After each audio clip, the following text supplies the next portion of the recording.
The sun rises over the highest sand dunes in Morocco.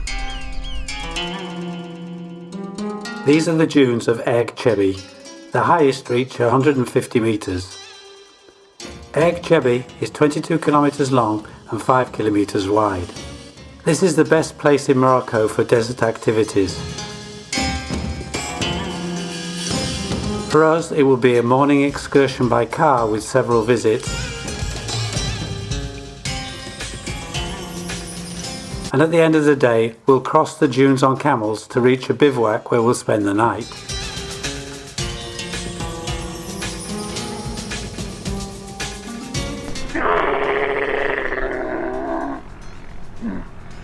Just outside the hotel, a camel driver makes a stop before starting his day with the tourists.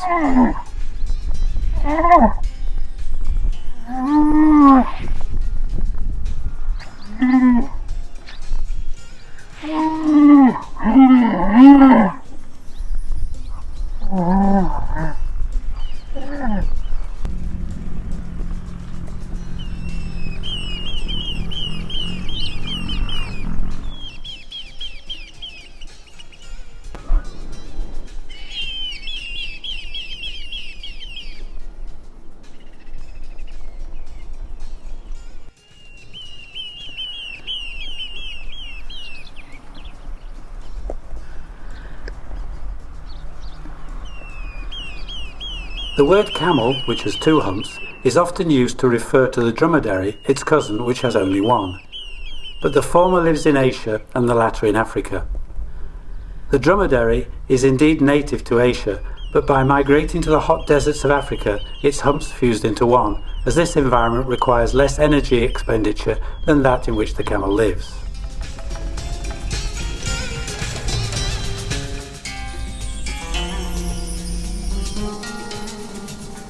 This morning we have a meeting in front of the hotel with Mohammed, or Moa to his friends.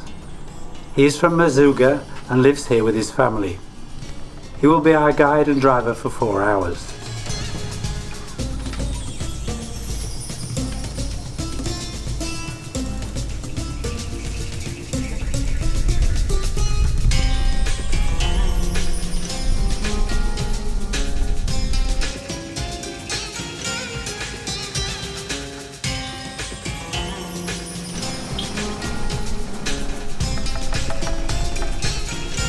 This camel calf was born after a gestation period of more than a year. As an adult, it'll measure between 2.5 and 3 meters, and it will live between 25 and 30 years.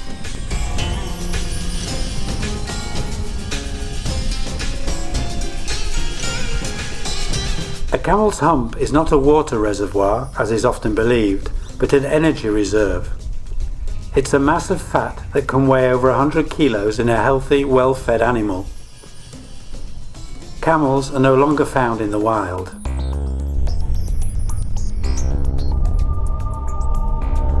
We are heading towards the village of Hassi Labied, 7 kilometers north of MERZOUGA.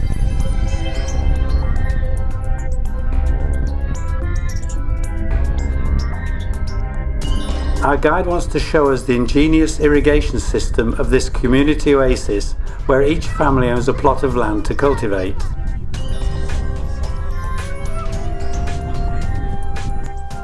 Irrigation relies primarily on the ketera. This is an ancient technique dating back over 1,000 years. It was introduced to the region by the Arabs as early as the 7th century.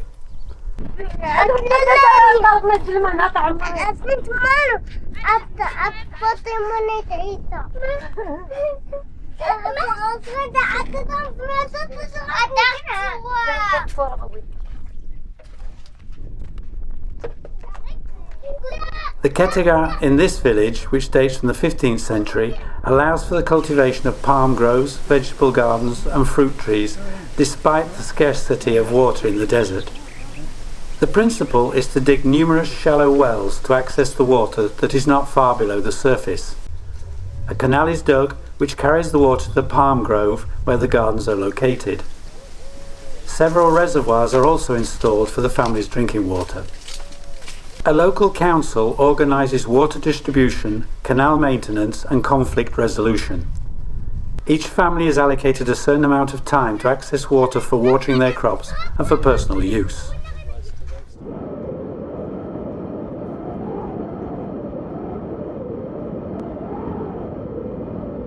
MERZOUGA was once a small, peaceful village of settled nomads. It developed rapidly in 2002 following the construction of a paved road. The region's economy is primarily based on tourism. Our programme today is one offered to the average visitor like ourselves.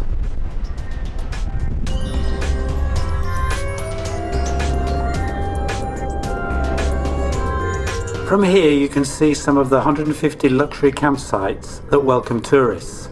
They offer dinner and overnight stay in very comfortable tents. You'll have air conditioning or heating depending on the season.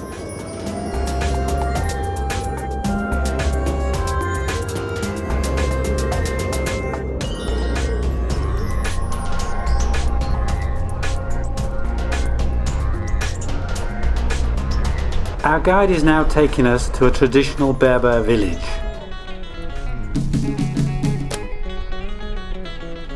We weren't expecting to see the extreme poverty of their living conditions, knowing that it can get very hot during the day and very cold at night in the desert. So they're motorised? Or donkey? With donkeys? Yeah. Mohammed tells us that these families without cars use donkeys as their means of transport. I suppose they bring water back from MERZOUGA in large jerry cans, and that they also buy food there because I haven't seen any wells or crops. The men probably work in tourism in MERZOUGA.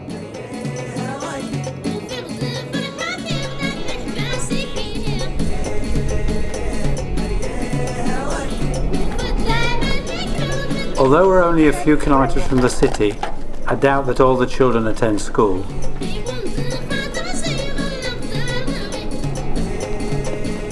We were surprised that we were not offered any handcraft items to buy, and it seemed normal to leave a few dirhams for the people who welcomed us.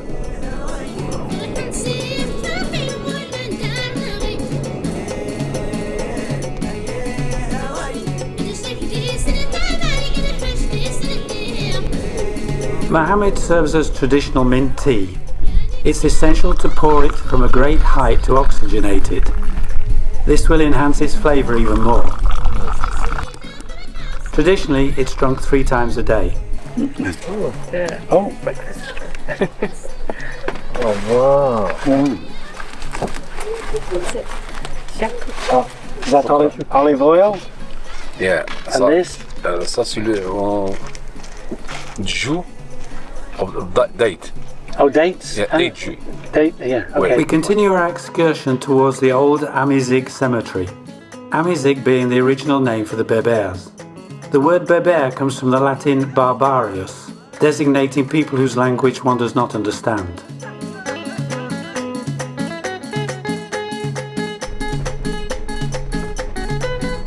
This ruined village was a mining town during the French Protectorate. Miners extracted quartz and the stones used to produce coal. Historically, coal had several uses, both practical, aesthetic and symbolic.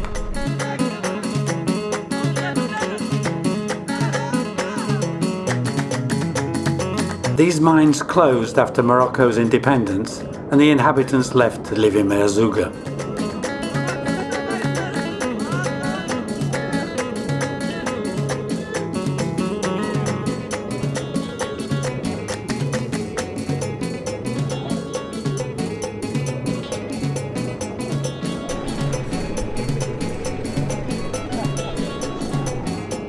It's Bedouin and Berber and Tuareg.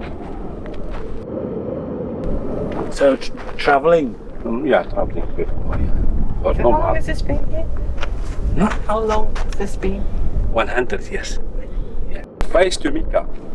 Mecca? To Mecca, yeah. La Mecque. La Mecca. That is Mecca.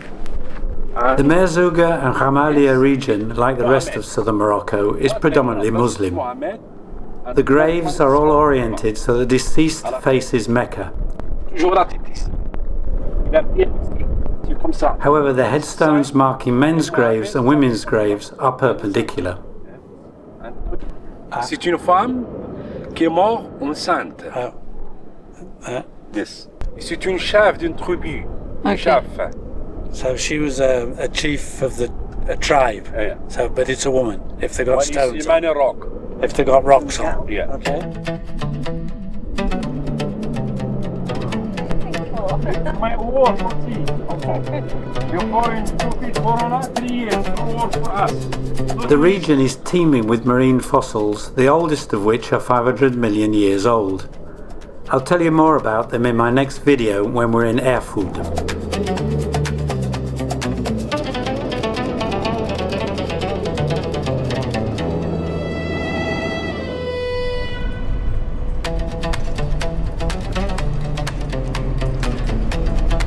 We are now heading towards the village of Khamalia, 7 kilometers south of MERZOUGA.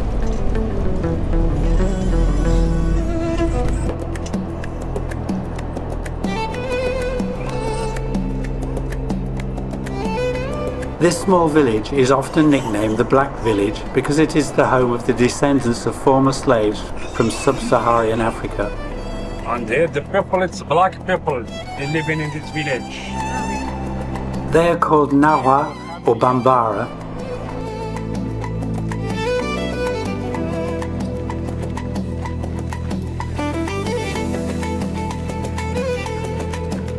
Gnawa music was inscribed on UNESCO's representative list of the intangible cultural heritage of humanity in 2019. This music enriches other musical styles in the Maghreb and throughout the world. The most important Gnawa music festival is held annually in Essaouira.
Who's going to take the pictures? Me.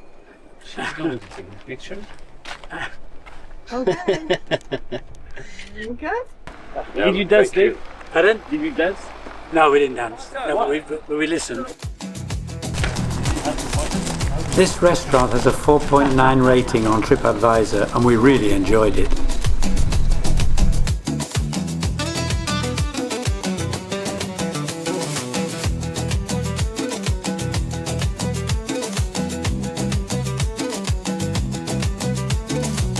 After a few hours of relaxation by the pool, we leave the hotel with our luggage to reach the starting point of our camel trek.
I confess I'm not very reassured.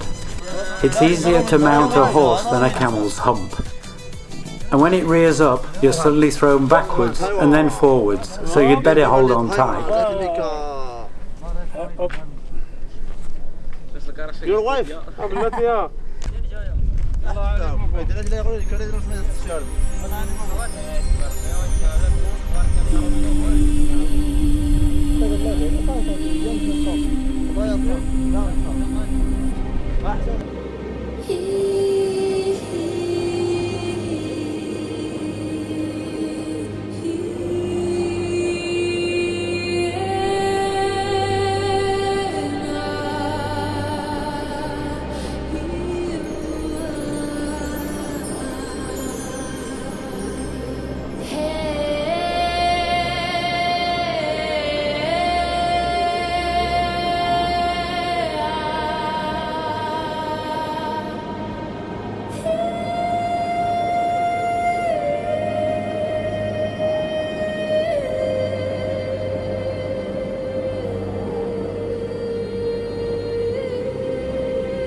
The ride will last an hour and a quarter, and even if it's not very comfortable, it's a wonderful experience.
يلا تنبيه تنوي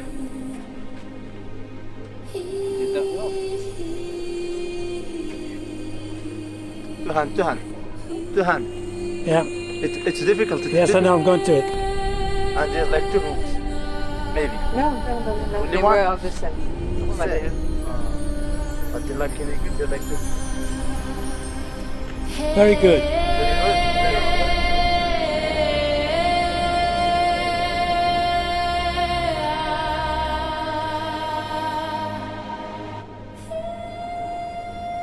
To meet you. Thank you for looking after us.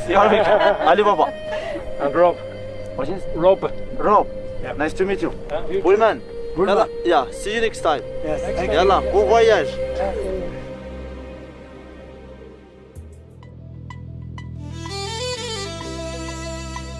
Since 2016, tourism has exploded with an estimated 12,000 tourists visiting MERZOUGA every month. While the region has only about 7,000 inhabitants. However, it seems that tourism is still largely organised by locals.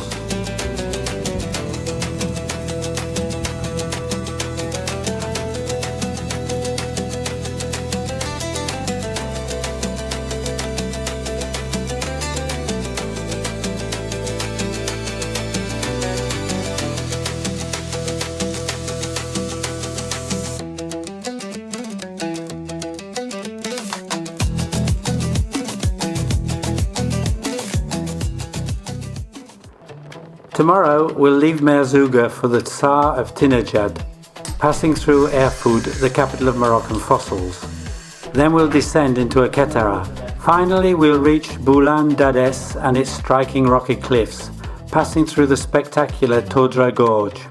I hope you'll join us for this new episode.